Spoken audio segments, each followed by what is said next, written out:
Papo no Tucupi. Oferecimento: Governo do Pará e Prefeitura de Belém. Este é um Papo no Tucupi especial porque vai tratar de um tema específico, ou seja, a crise que se abateu sobre as universidades federais que correm o risco de fechar por falta de dinheiro. A nossa conversa é com o reitor da Universidade Federal do Pará, Emmanuel Torim. Emmanuel, muito obrigado por aceitar esse nosso convite para essa conversa. Eu que agradeço. Muito obrigado, Tito. Eu quero começar perguntando para você, até quando dá para a universidade funcionar com esses cortes que foram feitos no orçamento da universidade? Essa é uma pergunta que é comum, só que a gente não pode responder exatamente como ela é formulada. Pelo seguinte, não se trata de quando o dinheiro vai acabar, uma data para a universidade parar de funcionar, mas se trata de precarizar o funcionamento da universidade desde agora e por todo o ano, enquanto tivermos esse horizonte orçamentário. A universidade, ela está empenhada em não suspender atividades, então o nosso esforço é para continuar com as atividades todas em funcionamento, mas obviamente com um recurso de manutenção menor, tudo funcionará com condições que não são as condições suficientes para que façamos o nosso trabalho com qualidade. Então vou lhe dar um exemplo. A partir de agora, nós estamos suspendendo manutenção predial, não é? Então, as nossas instalações vão começar a ser instalações com problemas de manutenção, problemas de infiltração, problemas elétricos, porque nós não teremos dinheiro para fazer os consertos que serão necessários. Nós vamos começar a suspender a aquisição de insumos para laboratórios. Então, os nossos laboratórios vão funcionar com os insumos existentes até onde eles puderem. A partir de um momento vão faltar insumos, não é? E as aulas começarão a ser prejudicadas no modo como elas são realizadas. Isto acontecerá em vários outros setores, não é? Então, não há uma data. Se eu dissesse, eu poderia calcular quanto a universidade gasta com esses contratos de manutenção e dizer o dinheiro que nós temos dá para viver até setembro. Mas, na verdade, nós vamos viver até o final do ano, só que com condições que são insatisfatórias. De quanto foi o corte especificamente para as universidades federais e, no caso específico, da Universidade Federal do Pará? Para o sistema de universidades públicas federais, o corte foi de 1 bilhão e 100 milhões de reais. Na Universidade Federal do Pará, foram cortados 30 milhões e 300 mil reais de manutenção e 1 milhão e 400 mil reais de investimento. Ou seja, a universidade recebeu para investimento 4 milhões e meio e para custeio, que é exatamente o que faz essa manutenção, 133 milhões de reais. Mas se você abre o portal da transparência do governo, você está lá e diz que o orçamento da universidade é de 1 bilhão e meio. Por que essa matemática não bate? Porque a diferença é o recurso de pagamento de pessoal, que não vem para a universidade. O governo paga diretamente os servidores. Agora, um dado importante, né? Você vai olhar para esse valor e vai pensar, bom, este é o valor para o pagamento dos servidores ativos da universidade. Mas não só.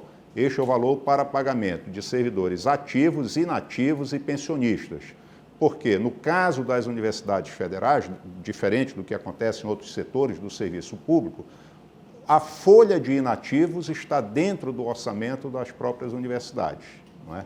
E, com isso, 40% do que aparece para você como gasto de pessoal é, na verdade, um recurso que é para pagar aposentados e pensionistas. Ou seja, é uma verba previdenciária, quase, né, para inativos. Então, quer dizer, você olha lá e diz, pô, a universidade tem 1 bilhão e meio, mas aí não é você isso. vai perguntar, por que isto está lá? É para parecer que é um gasto em educação, quando, na verdade, é um gasto previdenciário. E os reitores não se movimentaram para que isso... Temos nos movimentado intensamente, né, desde que os cortes começaram em 2016, e principalmente dialogando com o Congresso Nacional. Uma coisa inusitada aconteceu este ano. Há alguns anos nós conseguimos que o Congresso recompusesse parcialmente os cortes que o governo colocava no projeto de lei orçamentária. Então, conseguimos reduzir o impacto dos cortes no Congresso. Desta vez, não só o Congresso manteve, como aumentou o corte no orçamento das universidades federais, o que é dramático, não é? Mas nós continuamos empenhados em negociar tanto com o próprio Poder Executivo como com o Congresso Nacional, porque é indispensável recompor esses orçamentos. Nós falávamos que foram cortados 30 milhões do custeio, isto para um orçamento que já está defasado em 36%. Então, se nós pegássemos o orçamento de manutenção de 2015 e corrigíssemos pela inflação, hoje nós teríamos que receber 211 milhões de reais. E, no entanto, estamos recebendo 133 milhões. Não é? Como é que você mantém a instituição, né, se desenvolvendo com qualidade, com todo aquilo que consta do seu planejamento, não é, com cortes tão acentuados? É impossível. Esse é o mais grave momento já vivido pela Universidade Federal quanto à falta de dinheiro. A reitora da Universidade Federal do Rio de Janeiro, da UFRJ, disse que ela fecha as portas em julho. É por aí a questão mesmo? É certamente um dos momentos mais graves já enfrentados pela universidade pública. Eu não sei ao certo se nós podemos dizer que, do ponto de vista orçamentário, é o mais grave, porque nos anos 90 nós vivemos uma crise também muito acentuada. Mas, desta vez, nós estamos associando uma acentuada redução orçamentária, ao mesmo tempo em que há um movimento para tentar desprestigiar a universidade, não é? Para tentar abalar o valor do conhecimento, da ciência, da arte e da cultura. Então, nós vivemos um momento mais difícil do ponto de vista de que a universidade, o conhecimento, a ciência estão sob ataque. Não é? Nós estamos sendo agredidos, não é, cotidianamente, não só nas condições para desenvolvermos o nosso trabalho, mas do reconhecimento do valor que o nosso trabalho tem para o desenvolvimento do país. E veja, é algo que nas nações desenvolvidas é superado. Quer dizer, se você for olhar o que está acontecendo em outros países, estão aumentando no meio da crise e com a pandemia, estão aumentando o investimento em educação superior pública, aumentando o investimento em ciência e tecnologia, não é? E o Brasil anda no caminho contrário, não é? Vai reduzindo, vai asfixiando as universidades, vai cortando os recursos para a ciência e tecnologia. Não é? Nós falamos do orçamento da universidade, mas não é só o orçamento que vem direto para a universidade. Para fazermos pesquisa, dependemos do recurso que é destinado pelas agências de fomento à ciência e tecnologia no país. Estes orçamentos foram também drasticamente cortados. Então, você tem uma situação paradoxal. 10 anos atrás, nós não tínhamos no estado do Pará e na Amazônia tantos mestres e doutores para fazer a ciência de que a região precisa para desenvolver. Hoje, a Universidade Federal do Pará tem quase 150 cursos de mestrado e doutorado e laboratórios suspendendo projetos porque não tem financiamento para pesquisa. Não é? Então, nós estamos indo na contramão do que as nações desenvolvidas e as nações em desenvolvimento estão fazendo. A China aumentou o investimento em ciência e tecnologia, a Alemanha, um ano atrás, anunciou, né, um aumento substancial nos recursos para ciência e tecnologia e para o sistema de universidades, que lá também são universidades públicas e gratuitas. E, recentemente, o governo norte-americano anunciou que vai destinar mais 300 bilhões de dólares à pesquisa científica e tecnológica. Isso aí é brincadeira, né? Pois é, e o Brasil, que já tem um sistema que é subfinanciado, que é, diferente dos outros, muito recente, porque as nossas universidades são tardias, né? O Brasil não tem universidades centenárias, todas as universidades são jovens, estão ainda sendo construídas, né? E, paradoxalmente, tem menos recursos. Emanuel, quantas pessoas vivem diretamente ou no entorno da universidade? Contando, obviamente, a comunidade universitária, alunos, funcionários, servidores, professores. claro que as comunidades que habitam no entorno dos campi, sem contar, obviamente, a sociedade como um todo. A comunidade universitária tem cerca de 60 mil pessoas, incluindo professores, servidores técnico-administrativos, discentes e colaboradores das empresas terceirizadas que prestam serviço. Mas nós alcançamos uma população muito maior.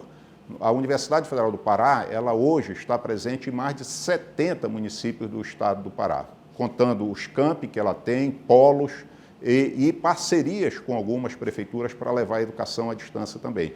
Então, nós alcançamos uma população que é muito mais numerosa na medida em que cada aluno que vem para a Universidade Federal do Pará, ao sair daqui, sai com uma vida transformada, que não é só uma vida pessoal, é uma vida familiar, a vida da sua comunidade. Não é? Não há uma instituição que isoladamente tenha tanto impacto no desenvolvimento social e econômico do Estado do Pará como a Universidade Federal do Pará. Não é? Nós interagimos, além desse trabalho que fazemos diretamente com organizações de todos os setores da sociedade, nós assessoramos governos, secretarias estaduais, governos municipais, nós interagimos com organizações não governamentais, nós estamos em todos os lugares levando essa competência científica nossa. Então, tudo que nós fazemos, todo este grande impacto da universidade na sociedade, com ciência, com arte, cultura, tudo isto é afetado no momento em que você vai suprimindo as condições para o funcionamento da instituição. Essa pergunta é exatamente para tentar entender. E o que é que dá para fazer com 4,5 milhões de investimento para atender todo esse pessoal? Por exemplo, se você quiser trocar o computador dessa turma aí, como é que você vai fazer? Esse recurso não é suficiente para trocar o computador dos servidores da universidade a cada 5 anos. Se eu tiver que substituir 1/5 dos computadores, não dá para fazer isso com o recurso disponível. Mas, obviamente, temos dezenas de outras demandas. Não é? Nós precisamos de novos ambientes, novas instalações para muitos cursos novos, muitas atividades novas que a universidade começou a desenvolver. Um dado que é importante, né, para compreender isso também. Eu dizia que as universidades brasileiras são muito jovens, recentes, elas são universidades ainda em construção. Nenhuma delas chegou aí ao seu formato final. Né? Então, veja que coisa, de 2015 para 2021, a universidade perdeu 92% do seu orçamento de investimento e perdeu 36% do seu orçamento de manutenção. Neste mesmo período, nós praticamente criamos uma universidade nova de porte médio dentro da UFPA. Nós abrimos 63 cursos novos. Vou repetir, nós abrimos, neste mesmo período de 6 anos, em que os orçamentos foram dramaticamente cortados, nós abrimos 63 cursos novos. Foram 16 cursos de graduação, 31 cursos de mestrado e 16 cursos de doutorado. Mão firme, né?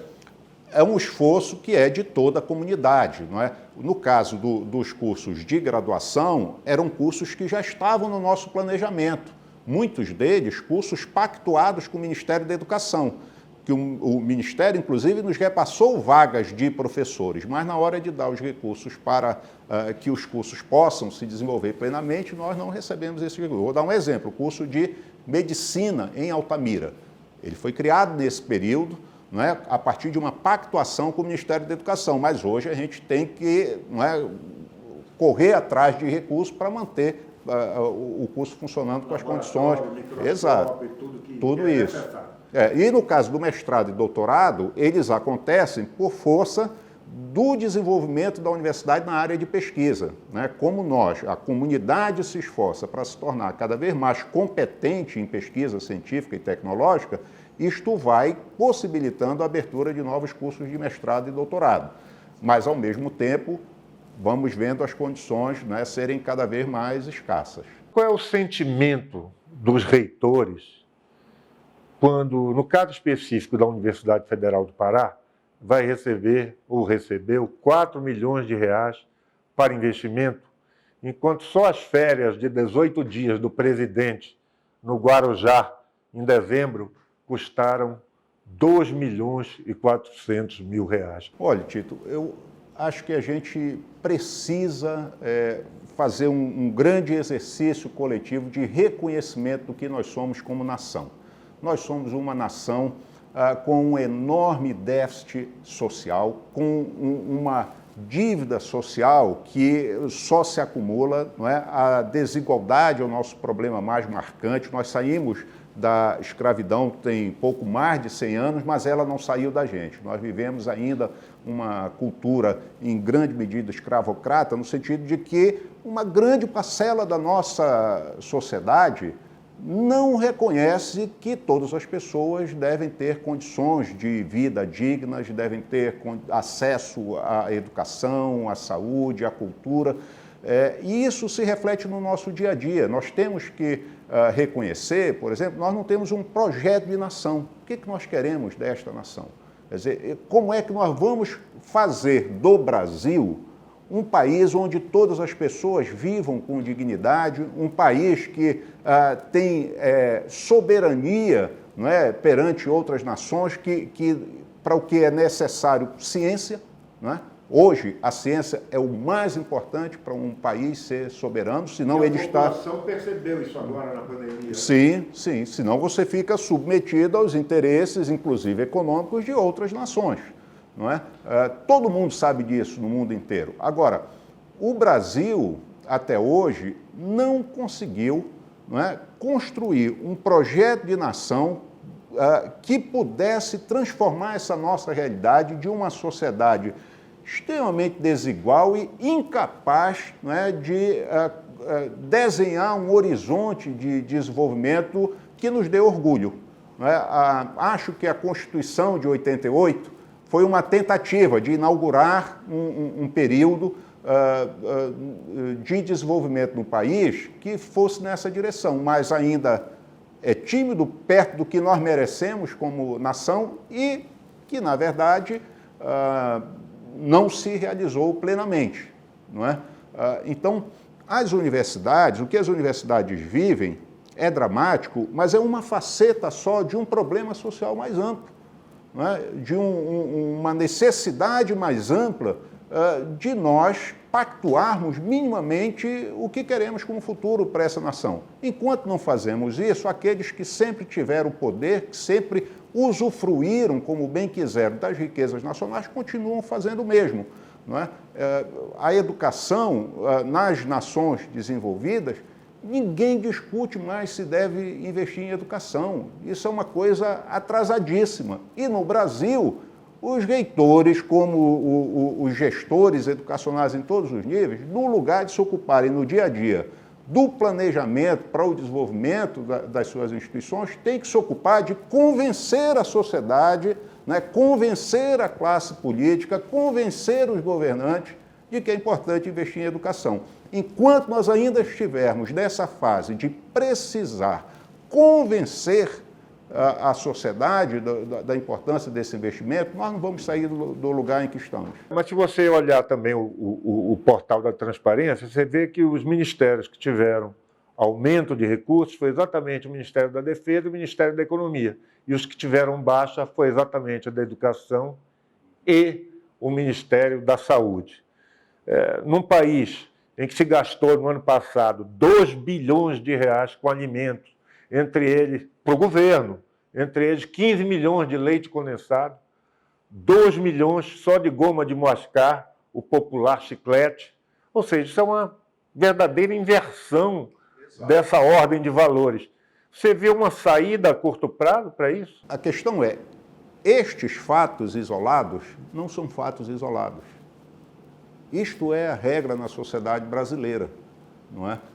Quando nós discutimos qualquer assunto relacionado à distribuição da riqueza nacional, nós não colocamos na mesa um projeto de nação. Nós colocamos na mesa os interesses de algumas corporações não é? E, em geral, prevalece o interesse de quem já tem a maior riqueza desse país. Então, essas coisas que parecem surpreendentes, elas, na verdade, são a regra no dia a dia, em todas as esferas. Eu acho que a gente precisa, de um certo modo, chacoalhar a sociedade e dizer, olha, espera aí, nós vamos aguentar mais 50 anos sendo um país com esses indicadores vergonhosos que nós temos, não é? Ou nós queremos um país diferente? Vários países já estiveram na situação do Brasil, não é? E conseguiram, em 50 anos, mudar a sua realidade. Não é? Tem vários, não é?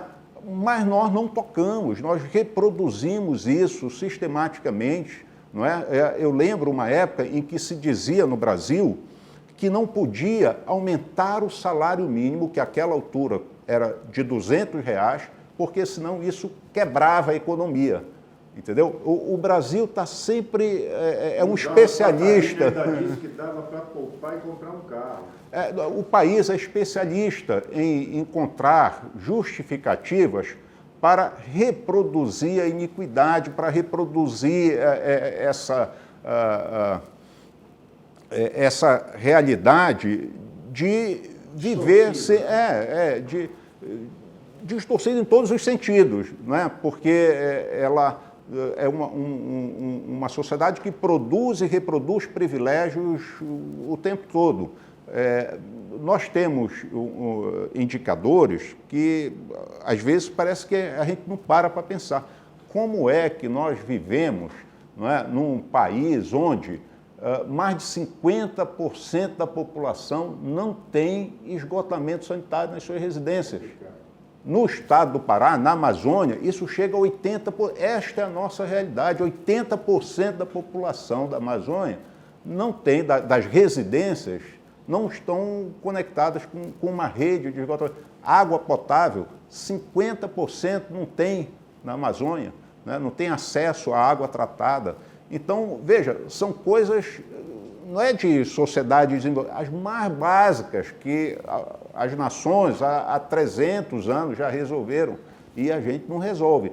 Então, o que a gente vai fazer do Brasil como nação? A universidade é uma instituição que luta bravamente para empurrar, não é, a sociedade na direção de um projeto de desenvolvimento baseado em ciência, com valorização, não é, da cultura, da arte, não é, para formar cidadãos capazes de compreender a realidade social, capazes de atuar de um modo transformador nessa realidade, mas elas são instituições que estão, até por isso, permanentemente sob ataque numa sociedade que é essa sociedade brasileira. Pois é, Mano. No caso específico, quando houve esse corte no orçamento, o Ministério da Educação ouviu os reitores, chamou alguém para conversar, ou esse corte é totalmente discricionário? Os reitores procuram o Ministério da Educação para conversar. Os cortes não são discutidos a partir de um diálogo conosco. Como eu disse, o fato de as universidades hoje, né, sofrerem um processo permanente de ataque, uma tentativa de desqualificar o seu trabalho, quer dizer, faz com que esse diálogo seja muito pobre e as universidades tenham muito pouco poder de influenciar na formulação de políticas públicas para a área de educação. Não é? Na verdade, hoje é muito difícil dizer que qualquer setor, não é, organizado, que historicamente atuou na formulação de políticas públicas da educação, tenha um papel muito ativo na definição de orçamento ou mesmo das políticas educacionais brasileiras atuais. Nesse pouco mais de 2 anos do governo Bolsonaro, já tivemos 3 ministros e um ex-quase ministro, né? Porque esse teria fraudado o currículo. Mas houve um colombiano que não deu certo, depois houve o Weintraub, que o seu principal esporte era malhar a universidade, dizer que era um centro de balbúrdia. E agora nós temos o ministro atual, que é uma mistura de pastor e teólogo. Por que não se chama ninguém do ramo? Por exemplo, faz parte do perfil bolsonariano, né? E não tem como mexer nisso. Ou você achou algum nível de melhora com a troca desses ministros ou foi piorando de um para o outro? Ao longo dos últimos anos, em nenhum momento as universidades públicas brasileiras, e vou falar agora especificamente, as universidades públicas federais, foram reconhecidas na importância que elas têm para o país. Não é? Então, é preciso, primeiro, você reconhecer o valor das instituições para que possa existir um diálogo, para que possa ser feito um trabalho que vai resultar em avanços para a educação toda do país. Observe que quando a gente fala da universidade, nós não estamos falando só de um sistema que impacta a educação superior. Nós impactamos todo o sistema educacional. Aqui dentro são formados os professores de educação básica. Aqui dentro são formados os gestores das escolas de educação básica, não é? E também da educação infantil. Então, o que acontece dentro das universidades impacta todo o sistema educacional brasileiro. Agora, se você não reconhece o valor disso, fica muito difícil você construir uma política educacional, né, que possa colocar o país num outro patamar de desenvolvimento social. Mas numa ordem assim, os ministros, eles foram melhorando ou foram piorando?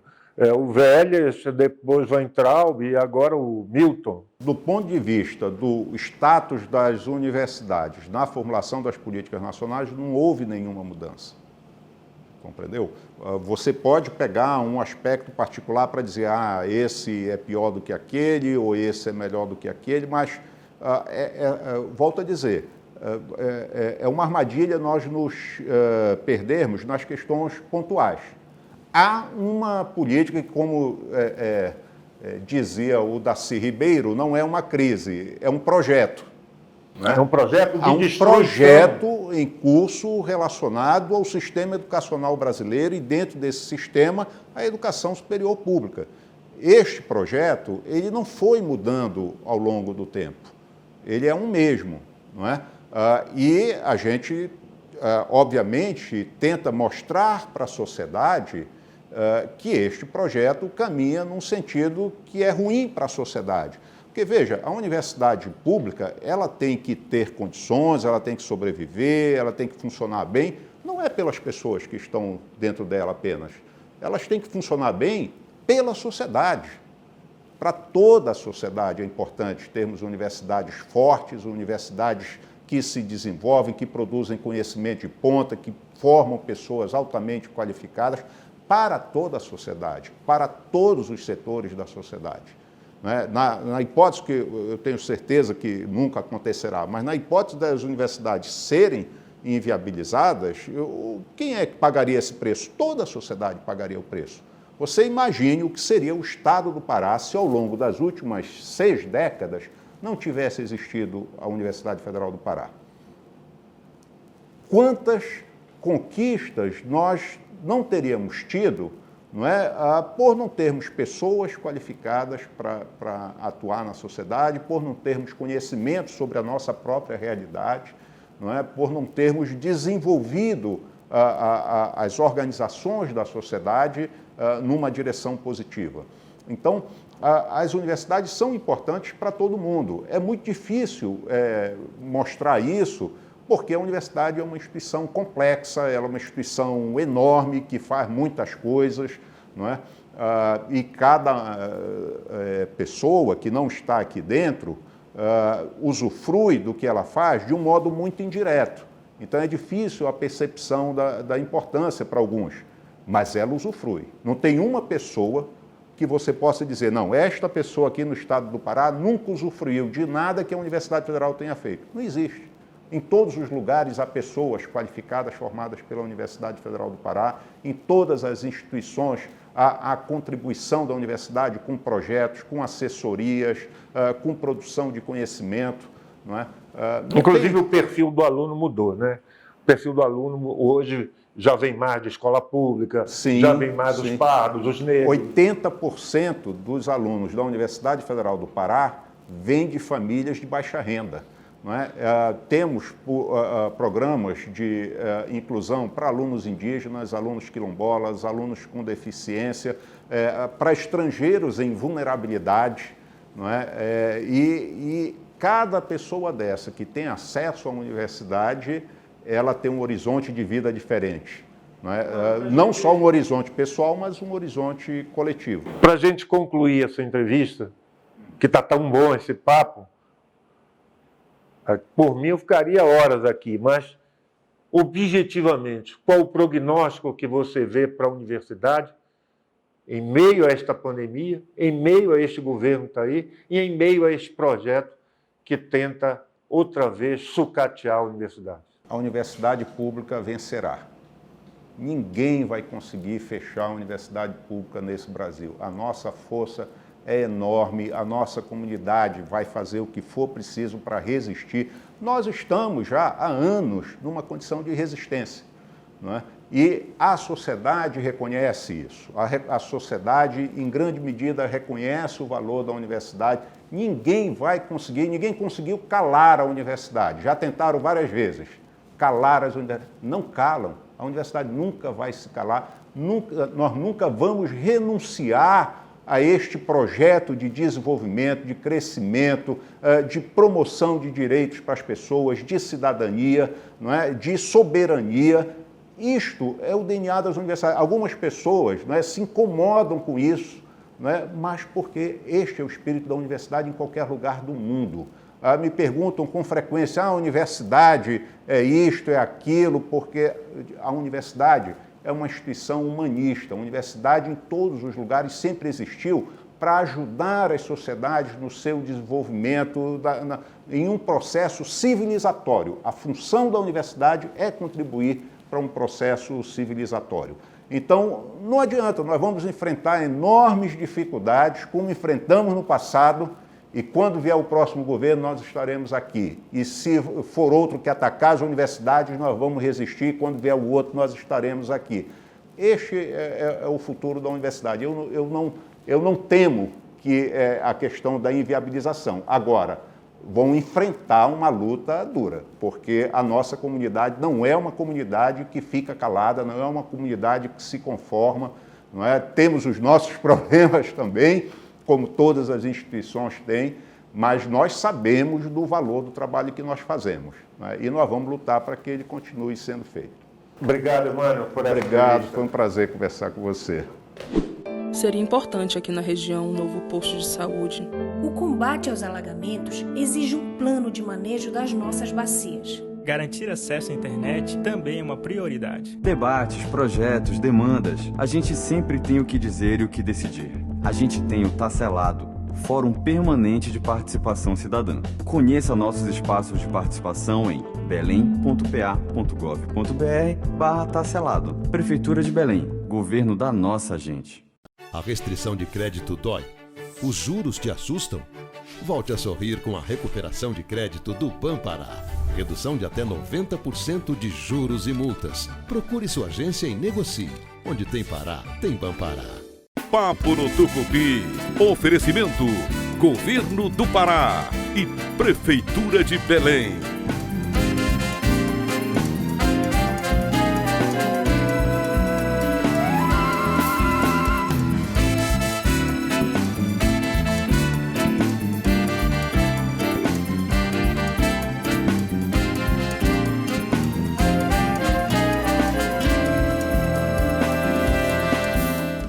Seria importante aqui na região um novo posto de saúde. O combate aos alagamentos exige um plano de manejo das nossas bacias. Garantir acesso à internet também é uma prioridade. Debates, projetos, demandas. A gente sempre tem o que dizer e o que decidir. A gente tem o Tacelado, Fórum Permanente de Participação Cidadã. Conheça nossos espaços de participação em belém.pa.gov.br/Tacelado. Prefeitura de Belém, governo da nossa gente. A restrição de crédito dói? Os juros te assustam? Volte a sorrir com a recuperação de crédito do Banpará. Redução de até 90% de juros e multas. Procure sua agência e negocie. Onde tem Pará, tem Banpará.